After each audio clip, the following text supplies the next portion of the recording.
एक जंगल में टूनी नाम की एक चिड़िया रहती थी। वह दिल की बहुत ही नेक और बहुत ही अच्छी चिड़िया थी और सभी की हमेशा मदद करती थी।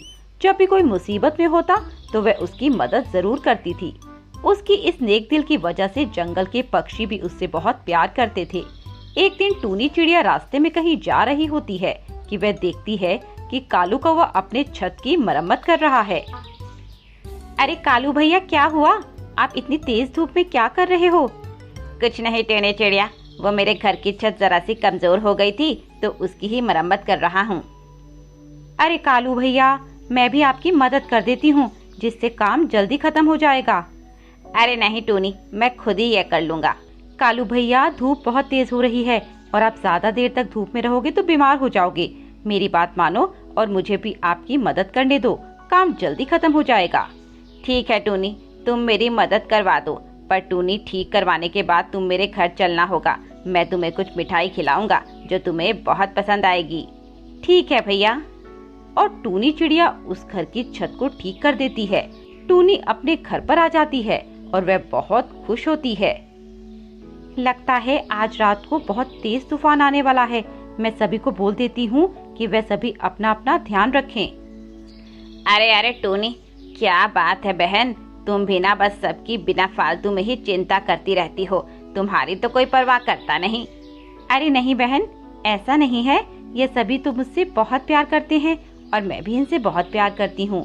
ये सभी मेरा ख्याल रखते हैं। बस बहन, झूठ उतना ही बोला करो जो यकीन हो जाए। मुझे सब पता है कि कौन कैसा है। नहीं नहीं बहन, ऐसा नहीं है। बहन, इस बात का तुम्हें उस दिन पता चल जाएगा जब तुम किसी मुसीबत में पड़ोगी और जब यही पक्षी तुम्हारी कोई चिंता नहीं करेंगे। तब तुम इस बात को याद करोगी और रोगी कि तुमने मेरी बात क्यों नहीं मानी। ऐसी बात नहीं है बहन, ये सभी मेरी मदद करने के लिए जरूर आगे आएंगे, मुझे पता है। बहन, तुम जरूरत से ज्यादा अच्छी हो ना, इसीलिए तुम्हें सभी अपने जैसे लगते हैं। जैसे तुम भोली भाली हो ना, तुम्हें भी सब भोले भाले ही दिखाई देते हैं। तुम्हें भी पता यह सभी तुम्हारा फायदा उठाने की कोशिश करते हैं। ऐसा कहकर चील वहाँ से चली जाती है और टूनी अपने खाने की तलाश में निकल जाती है।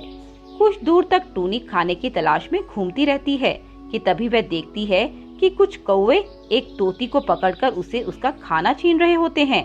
टूनी ये सब देख रही होती है। वह तोती की मदद करने उसके पास जाती है। अरे काले कौवे, छोड़ दो इस तोती को, क्यों इसका खाना छीन रहे हो? इस बेचारी ने कितनी मेहनत से उस खाने की तलाश की होगी। तुम कौन हो जो इतनी बकबक कर रही हो? क्या चाहती हो तुम?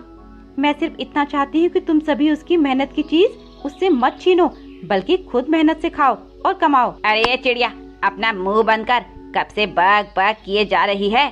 नहीं छोड़ते इसे, क्या कर लेगी तू? बहन, तुम मेरी वजह से इनसे मत उलझो, ये बहुत बुरे हैं। बुरे हैं तो क्या, कुछ भी करेंगे? मैं इन्हें ऐसा बिल्कुल भी नहीं करने दूंगी, चाहे कुछ भी हो जाए। अच्छा तो आजा, पहले तुझे ही सबक सिखाते हैं, बहुत जुबान चल रही है तेरी। ऐसा कहकर टूनी चिड़िया तोती को बचाने के लिए उस कौवे से भिड़ जाती है और उन कौवे से उस तोती को बचा लेती है। अरे बहन, इसकी कोई जरूरत नहीं है। बहन, तुमने मेरी जान बचाई और जान बचाते बचाते खुद ही जख्मी हो गई, तो मेरा भी फर्ज बनता है कि मैं तुम्हारी मदद करूं।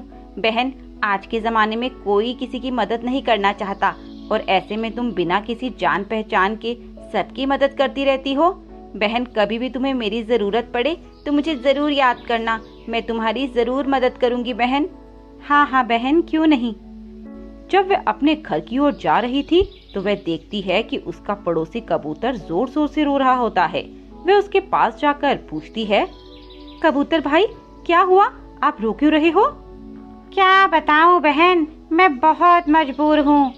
कबूतर भाई, आप मुझे बताइए, मैं आपकी जरूर मदद करूंगी। टूनी बहन, मेरी बच्ची की तबीयत अचानक से खराब हो गई है। जब मैं उसको हॉस्पिटल लेकर गया तो वहाँ उसका चेकअप करवाया तो डॉक्टर ने बोला कि मेरी बच्ची को कैंसर है। उसको अगर बचाना है तो बहुत सारा पैसा लगेगा। मैं इतना पैसा कहाँ से लाऊंगा, यही सोचकर रो रहा था। आखिर मैं गरीब कबूतर और कर भी क्या सकता हूँ रोने के अलावा। भाई, आप चिंता न करें, सब कुछ ठीक हो जाएगा, मैं आपकी मदद करूंगी। पर बहन, तुम मेरी मदद कैसे करोगी? भाई, आप ज्यादा न सोचो, मैंने अपने जरूरत के लिए कुछ पैसे जोड़े थे, वही पैसे मैं आपको देना चाहती हूँ। बहन, मैं तुमसे वो पैसे कैसे ले सकता हूँ? वो तुम्हारी जरूरत के पैसे हैं और तुम्हें उनकी जरूरत पड़ सकती है। भाई, मुझे अभी उनकी कोई जरूरत नहीं है, इसीलिए मैं आपको वो दे रही हूँ। जब मुझे जरूरत होगी तो मैं आपसे बोल दूंगी, ठीक है? टूनी बहन, तुम बहुत अच्छी हो। तुम्हारे जैसा और कोई नहीं जो किसी के बारे में इतना सोचता हो। ऐसा कहकर टूनी चिड़िया कबूतर को अपने जरूरत के लिए इकट्ठे किए पैसे उसे दे देती है और इस तरह टूनी चिड़िया कबूतर की बच्ची की जान बचा लेती है। टूनी बहन, अब मेरी बच्ची बिल्कुल ठीक है। यह सिर्फ तुम्हारी वजह से हुआ है, वरना मेरी बच्ची आज इस दुनिया में न होती। अरे कबूतर भैया, शुभ शुभ बात करो, ऐसा नहीं बोलना चाहिए। बहन, मेरी बच्ची को नई जिंदगी तुम्हारी वजह से मिली है। तुम्हारा बहुत बहुत शुक्रिया बहन। मुझे समझ नहीं आ रहा तुम्हारा ये एहसान मैं कैसे उतारूंगा। कैसा एहसान भैया, यह तो मेरा फर्ज था। और फिर ऐसा कहकर टूनी अपने घर की तरफ चल देती है। जब वह अपने घर पहुंचती है तो देखती है उसका घर पूरी तरह से टूटा फूटा है। वह ये देखकर काफी निराश होती है और रोने लगती है। तभी वहाँ कौओं का झुंड आ जाता है और टूनी को परेशान करने लगता है। वे टूनी से बदला लेने के लिए ऐसा करते हैं, पर टूनी के पड़ोसी ये सब देखकर उसकी मदद के लिए आ जाते हैं और उन कौवे को वहाँ से भगा देते हैं। आपका बहुत बहुत शुक्रिया, आपने मेरी इतनी मदद की। अरे टूनी, तुम भी तो हम सब की इतनी मदद करती हो। टूनी, तुम निराश मत हो, हम सब तुम्हारे साथ हैं। तुमने हमारी इतनी मदद की तो क्या हम तुम्हारी मदद नहीं कर सकते? ऐसा कहते हुए सभी पक्षी टूनी की मदद करने के लिए आगे आते हैं और उसकी घर की मरम्मत करके उसे वापस पहले जैसा कर देते हैं और टूनी का ख्याल भी रखते हैं। यह देखकर वे बहुत खुश होती है कि यह सब उसके लिए कितना कुछ कर रहे हैं। टूनी उन सभी का बहुत धन्यवाद करती है और सभी मिलजुल कर रहते हैं।